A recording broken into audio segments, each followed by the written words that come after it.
Welcome to Resilience Development in Action with Steve Bisson. This is the podcast dedicated to first responder mental health, helping police, fire, EMS, dispatchers, and paramedics create better growth environments for themselves and their teams. Let's get started.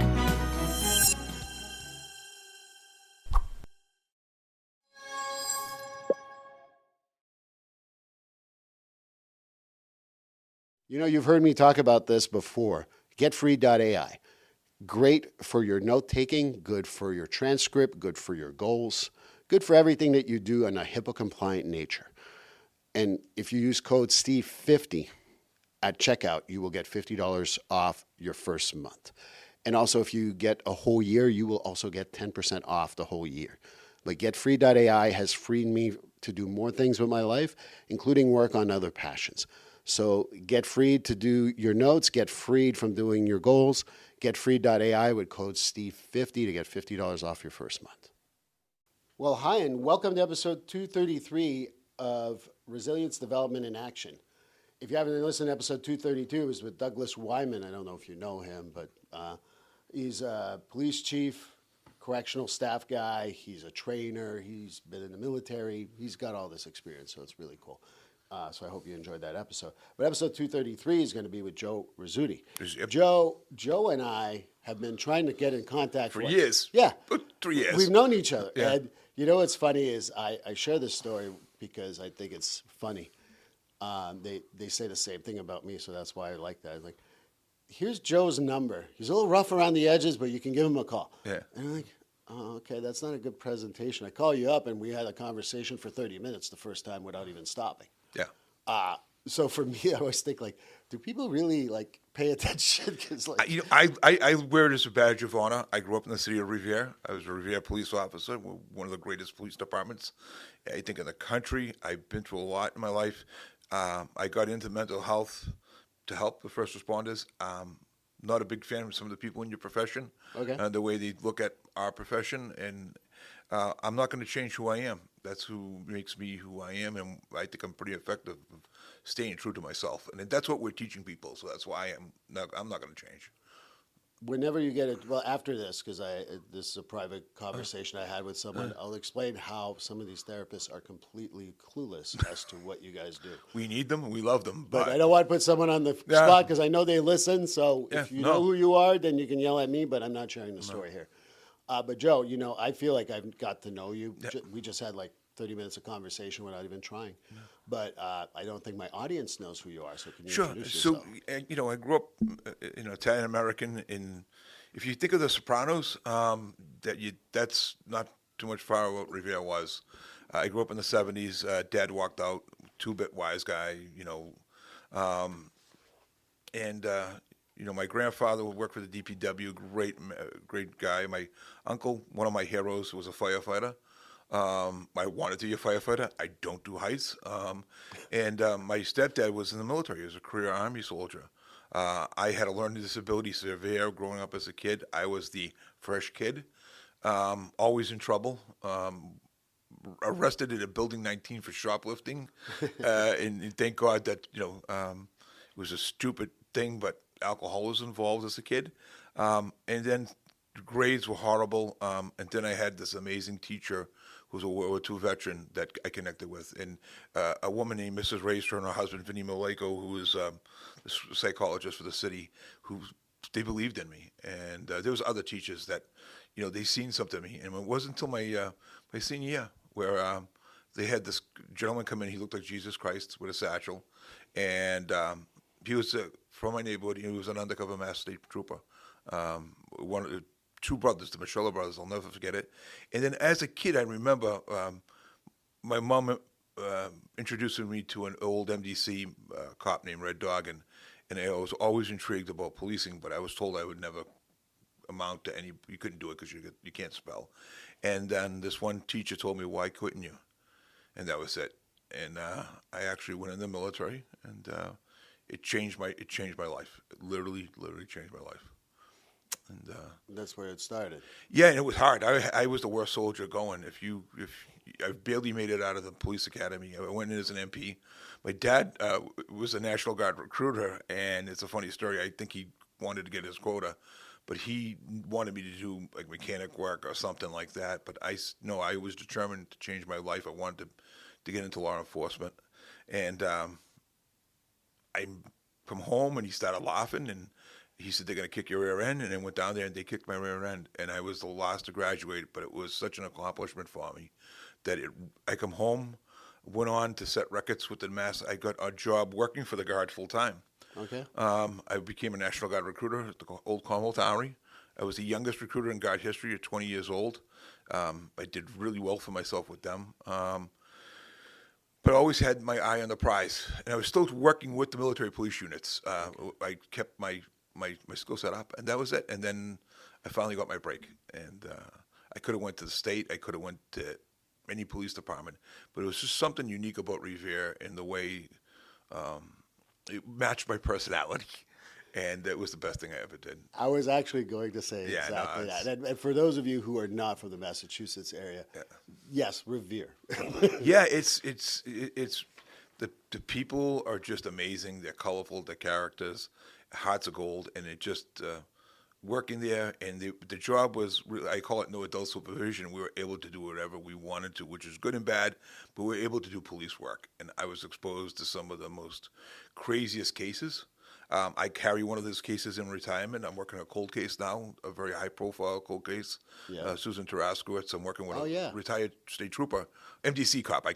Old MDC met, and my partner Sean, and we're very hopeful. We're going to get this thing, and so it's coming close. You'll see some stuff come out in the paper, and there's going to be a book done, and we're working hard on that one. That's my real passion right now, is to get that case solved for the family. And I really haven't talked to the family. This is something that we've been doing on the side. I've been passionate about it for, like, the people who know me know that this has been a passion for 25 years.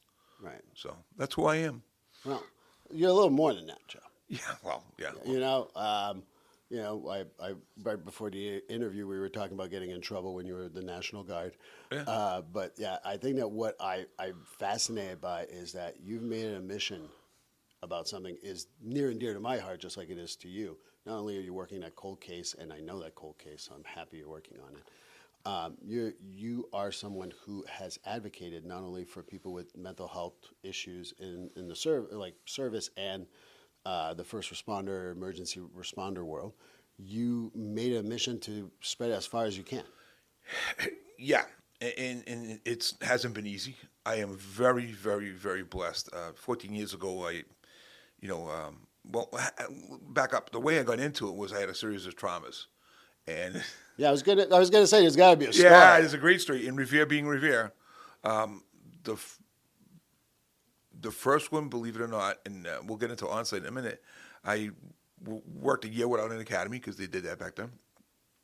Responded to my grandfather's code, a guy that raised me. Wow. Hit the door running because I was an MP. I was supposed to know what I was doing. And sorry, there's nothing I could do. He had a massive aneurysm. He lived for a couple of days, but I didn't think that affected me. Then I had the betrayal of the department where they wanted to send me to the pre-screen for the academy the day of his wake. And thank God, I had this one jerk. I only had one jerk in the Revere Police Department, believe it or not, and we helped get rid of him out of the job. He was and I feel bad for him because I found out later he's a nasty alcohol. It was an issue with alcohol, but. And the mayor said no. I mean, his grandfather was part of the city. Joe's going to go to the academy at a later date. And that was my first administrative betrayal. I thought this was supposed to be family. And it was a great department up to that one person who busted my stones for a good bit while I was there until we got rid of him. And then I had a series of events where I had a 3-year-old who I knew the family that was sexually assaulted. And couldn't get anyone to come out to help me. I had to handle the SA myself as a brand new patrolman. Oh, wow. And we had Polaroid cameras back then, and I had the camera adds 70 pounds. I gotta lose this weight. So I'll stick out my belly if it makes you feel better. So we had Polaroids, and thank God I had someone say to me, what are you doing? I was looking at the Polaroids. And so they sent me back then. I knew I had to talk to somebody. So they sent me to John Barry, who was the founding father of this whole movement of peer support with the Boston PD. And back then he was like 110, great guy, Marine. And they sent me up there, and I'll never forget, it was the old Armory building in Stoneham. I go up and meet with him, and his wife was the secretary. And Kate, what's going on? And I was like, tell him. And he was kind of old school, and he, made me write. I can't write. And I always had somebody help me, and he makes me write something out, and makes me draw a picture of a bike. And why is this guy smiling? Because he got the bike for his birthday. I'm like, I'm not being a wise ass. He's asking me. So finally, he's berating me on my spelling. At the point, I go, wait a minute, this is, in my mind, I go, this is a test, right? I want to jump over the desk and beat him, and I go, I can't do that. Right. And he was just old school, but a wonderful individual, and we owe a lot to John Barry. His brother goes on to become the public safety commissioner at Mass, too. So he says there's this place up in Gardner that just opened up with these two hippies, exactly how he said it was called the On-Site Academy. So I'm thinking academy. My department's thinking academy. They send me up there with it's a true story, undercover car, guns, ammo, everything. And Dr. Doug will tell you the story too. And I pull around. I'm looking for this place. And the time was a duplex up in Gardner on Mill Street. I pull in. It was like something you see one flew out of the cuckoo's nest. There's a bunch of people smoking cigarettes. And I'm like, hey, is this the on-site? There's a little sign. And they're like, yeah, come on in. And I go get the stuff. Like, what are you doing? I'm like, well, where's the Rangers? This is an academy.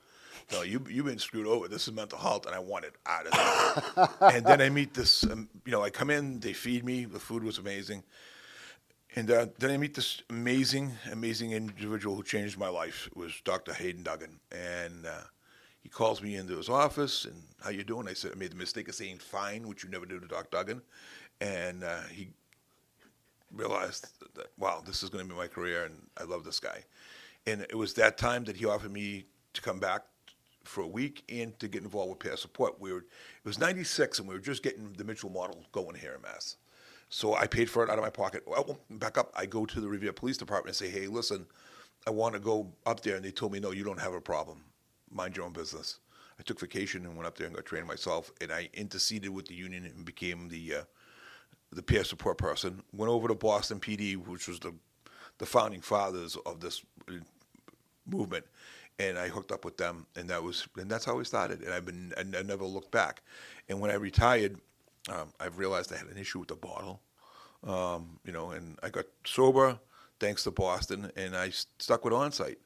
I was volunteering, then I went on staff with them. I got my license. I didn't want to do what you were doing. I didn't want the LCSW. I liked more of the critical incident, and I liked dealing with the substance abuse. I know we have an issue with it in our field. So I wanted to be like this. Mike Miles was one of the founding fathers of that movement up in Lowell, one of my mentors, and that's how I started. And about 3 years ago, I'm doing a training, back up, I meet this, I didn't know what to take over when first time I met her. She was very passionate, was my partner Jane. And we helped somebody, and I ended up losing this person to an addiction after about a year working with him. And we didn't see each other for probably 11 years. We talked here and there. We knew each other. And then we reconnected at a training, and On-Site happened to say we needed a clinician. She had a great practice. I didn't know why she wanted to come up there. And then when she came to work us at On-Site, I was taken back. I never met a clinician that dynamic. And then she brought me into NEBPA, which is the big police union. And then we opened a small practice with her partner, Amy, tooling, and here I am 2.5 years later, close to 2 years later, and we're growing, and it's been a dream control. Before you forget, what's the name of the agency you guys work with? It's First Responder Wellness of Merrimack Valley. I want to make sure people know that. That's and why. If we help anybody, it's not about the money with us. Any BPA, and I was with the FOP prior to that, and I still do a lot with FOP fraternally on the national. I think Sherry Martin is probably the most influential person in law enforcement support mental health that's out there. I don't think she gets enough credit for the work she does. And I've been blessed, and the union has given me a lot of opportunities to help people. And I know that you've helped a lot of people because I've heard of it. It's a team effort. You do too. I mean, I wouldn't be talking to you if you do what you do. There's so many places I want to go. The first thing I'm going to say is while we're doing this on video, afterwards I want to shake your hand, not only for your service and for this country, and I do appreciate that more than you know. I also want to shake your hand on your sobriety, but it's a little awkward in the studio, so I'll do it after. I appreciate But that. I really appreciate that personally, because I think that those are little things that people don't understand, that these little recognitions are so important. And, it's not about bragging or anything like that, because that's not within your DNA, and I know you. Yeah. But I want to make sure I say I that. appreciate it, but it's team. Like, I come from a team concept. It's not an I concept. I can't do my work without Steve and Jane and Amy and Hayden.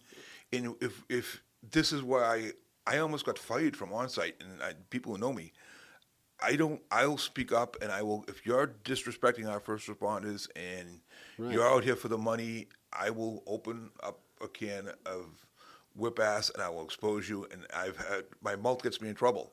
Jane has to reel me in all the time, but I'm still a street cop, and I'll never forget where I came from. Bingo. That's exactly where I was going. What I think happens a lot is people they forget where they came from, and you didn't. And we can talk a little later on about the other stuff too. But as someone we both know, Tommy Turco, is Amazing individual. another guy who remembers where he came from. And shout out to Tommy. I'm sure that he'll listen to this. I've known him for a while because I was a lobbyist for the FOP, assistant lobbyist, and working for he's one of us. He's from the business. He's got skin in the game in the business, but he's such a, I got to give credit to Jerry Flynn that came before him to set the groundwork, right? Jerry sets the groundwork, but Tommy just came into our agency and has given us carte blanche, me and Jane, and our primary focus on any BPA, we just had a convention, is working with our retirees and working with mental health. We're the only union, police union, that has a full-time staff dedicated to crisis intervention in drug and alcohol. Now we're going into the retiree field, which was much needed. And that's an understatement. The only problem I have, and my partners, Jane and I will tell you, is I got to watch myself. That I have that work-life balance, because there came a time where they told me they weren't going to send me out to any calls, so I had to take time out. I'm not used to taking time out. First respond, I had this. I'm not going to get into it, but I had a person who was a supervisor at on-site. She's no longer there, and I really don't care. She didn't come from our world, and she's trying to say, you got to slow down. I'm like, first responders, you don't understand. You can't go from 100 miles an hour to 0. It's a bad spot. I can go to 60, recharge, and come back up and get into the fight. And that's why sometimes I have a little bit of heartburn with some of the folks that come out of these high-end schools that don't understand. I know what a first responder is. If you don't know what it's like to go to a roll call, you don't know what it's like to be tired to go to work and pray that you drive the car to get back to the station and take a nap because you have to. You don't understand it. So that was a big thing for me. But if it wasn't for my partner, she called me on my shit and she says, "You got a house in New Hampshire and you got a boat. What are you doing?" Right. And I have a bad habit of smoking cigars. It's my only vice. But I learned I could take 2 calls on the boat and spend the rest of the day on the lake. Right. And it was the best thing. And I got back. I lost just like any retiree. I lost my hobbies, and I do have a family. I got back into sport and clay shooting and. Us Italians, we don't do golf. You haven't heard of an Italian win the Masters, right? No. That doesn't happen. We do Italian shotguns and we eat a lot. But yeah, so that's where I'm at now. I'm a lefty, so that's why I'm bad at golf. So. Yeah, no. So. But no, I think that one of the things you brought in so many good points, and I don't know where to start. Pick one. But I will go with a couple of things. Hayden's been on my podcast. Hayden is going to be back on my podcast. Amazing. Amazing guy. And on-site is one of the best services we have in the area, And I think that for me, one of the things that we can go in so many directions right now. But one of the things is the treatment part. Because the other part that's really important to me, and if you've ever listened to my podcast, you've heard me say this constantly. Cultural competency is the key for therapists. And unfortunately, therapists think that you can read what roll call is in a book. We don't have enough time. I know. No, but hey, doesn't mean you were limited to one episode, man. Listen, these programs that are coming out, They all want to hang up the shingle and say we're the best. They want to buy you. Hayden on-site is a great program, but it's not enough sometimes. And I'll interrupt you if you don't mind. It's a good program, but we can't have only one good no, program. it's only 6 beds. That's what I mean. They're expanding. He's going into the right direction. He's finally going to go into the retiree and family. Me and Jane, we vet everybody we send to. We torture these people. Dr. Odom took the on-site out in First Responder Wellness in California. My brother-in-law is a firefighter. He's my hero. Kid's amazing. He's L.A. County firefighter, Marine, badass, you know. But they use First Responder Wellness in California. It's about 6 years old. They took the on-site concept and put it on steroids. And I have the greatest success. They're full first responder. They're coming up this week to speak in Boston. We trying to use them. They have a retiree program. That's a 30-day program. But again, you have to get somebody on a plane to get out to California, which it's beautiful. It's in Long Beach. The program's amazing. So, but we're not exclusive. I get 3 or 4 that I use. There's people that used to be good that I won't send anybody to. Right. There's one at-home program with the rep I can't stand. I will not send people to this person because they disrespected me and they disrespected. I don't think they do a good job. Right. There's a couple other programs, and I'm not going to go online and tell you who they are, but you can see that they're all about the almighty dollar, and they're not about taking care of the person. And we vet them. That's why I get one shot to send somebody away, and if they go down there and they don't have a good time, right, we're done in my credibility. So we have probably 3 or 4 places that we use, that we constantly vet. One just changed. I went up and physically seen the place, and the rep said, you're not going to use this anymore because we changed. I go, you're right. Yeah. Well, I think that's the problem, is that we need to vet these things. You have to hold people accountable. Right. And I think that's why, I'm going to go down, this will come out probably in late November, early December, and I'm going down in January to the IAFF Center of Excellence down there. I'm on the way. Let me know. I'll probably go with you because... are you in touch with Hannah? I talk to Hannah once a week. She's been on my podcast a few weeks ago, I would say about 2 months ago. And she's phenomenal program, right? She's so amazing. They get, for folks that don't know, that's the International Brotherhood of Firefighters. That's who they use. But again, we can't be just exclusive to them because of insurance. I'll give you one. But let's cut all this. I'm going to cut the BS because I don't like this, and I'll tell you why. I hate that we need to be careful of what we say because it's not silos. Hayden can't do it on his own. I can't do it on my own. We need teams. You can't do it. I don't care who gives the help. I don't care who wins the money as long as they're competent and the person gets help. That's all I care about. And that's the name, and that's the key, right? And you have to have multiple sources. Right. Right? Because it's not one size fits all. No. We had an issue where I like Futures Recovery down in Florida. Stacy Chauncey, Ed used to work for Genesis House. We were the only game in town at one point, right? Right. So they do the NFL and NHL. They have PT and OT. I have a contract with the local firefighter union. When you have somebody that gets hurt, all these places that we talk about, can't do PT and OT. They have to outsource, right? Well, guess what? They have a first responder program that does real good work down there. I love the program, but you can take a first responder who's suffering physically, put them down there, and they're getting treatment for their occupational injury, which they might not be able to go back to work, or they might be stuck going back to work. So we have them as a tool, right? Correct. No, and we know who does strong mental health work just for first responders. We know that California, Dr. Odom is probably right now, outside of on-site, which is only a week, probably the best in the business. Right. I'm talking, I put 20 people out there last year to California, and I put people all over the place. But when you're talking mental health, they do a good job. And they're therapists. Here's the secret. They're culturally competent. They're coming from the field. Right. He hires them. You talk to a therapist out there, I was a cop, I was a firefighter. So can they change? Absolutely.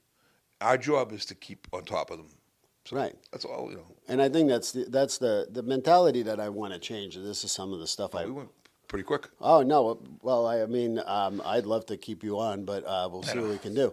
But bottom line for me is that what people don't understand is that the cultural competency is what people want. The guys, come in, and I know what's funny is that people don't get that in my profession sometimes. Most of the guys will come in, they're either super serious because they got something they're really on their mind, or they'll bust my balls right away because I'm a Montreal Canadiens fan or whatever. And I know when they busted my balls, I'm like, oh, okay, they're already open to me. All I got is Chris Allen. That's all I got to say. But I think that people don't His get... brother-in-law was line of duty death. People don't know that. Oh, I didn't know that. McCarthy, yeah, sure. People don't realize that. He's done a lot for concerns of police survivors. So, But I think that's what what you're talking about is so important. And one of the things that, there's a few things I love is that, and we got to work together on this. We have Behind the Badge and Beyond that we do as a group here, and we hope to expand it one day to train therapists, to train first responders on mental health with the right cultural competency. But I think that the bottom line is that for too long in this field, and you correct me if I'm wrong, people were siloed. Oh, this is my referrals. These are my things. These are it. Yeah. I don't care. Like, Joe, you make millions of dollars. I don't care. Yeah. But I know that's not your goal. I'm just giving an example. And I think that's the other part that I find is frustrating. Thank you, New England, and particularly Massachusetts, and I'm calling out everyone. I don't care who gets the resource, who gets the referral, as long as they're competent and the person gets better. The reason why I love working with you don't have an ego. And the ego is what kills this business.